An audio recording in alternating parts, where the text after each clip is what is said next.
When Reddit user BenderRodriguezz was in middle school, he wanted to build a boat with his dad, so he saved up his money and bought the plans to build his own motorboat from scratch.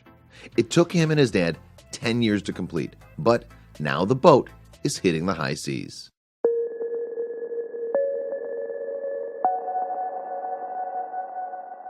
He saved up his allowance and birthday money and finally had enough to buy the plans for the boat. He set out cutting the plywood planks into the correct shapes. A makeshift frame was thrown together to help with a process the poster describes as stitch and glue. The process is quite literal with its name.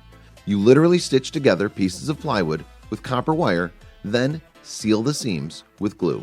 Slowly but surely, the hull started to look like an actual boat. Now it was time for the gluing and sealing.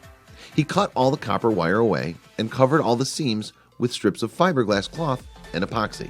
The poster and his dad worked out of this tiny garage for almost the entire build.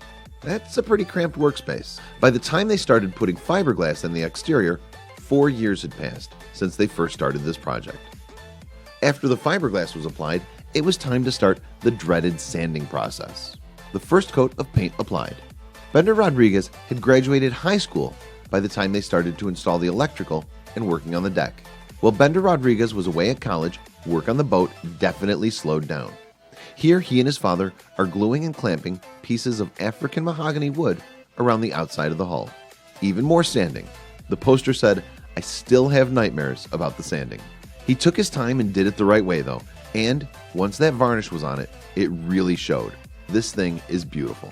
This thing is definitely going to be something to brag about when it's done. Here she is in all her finished glory.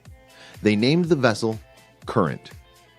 10 years is a long time for a project, but building a boat also isn't your average project. It requires a hell of a lot more know-how than a simple fix on a house or even building a small treehouse. The end product this father and son were able to get is absolutely beautiful. Building a boat is not something I would ever want to take on. For the people brave enough to tackle a project of this magnitude though, the reward of a job well done has to be pretty awesome.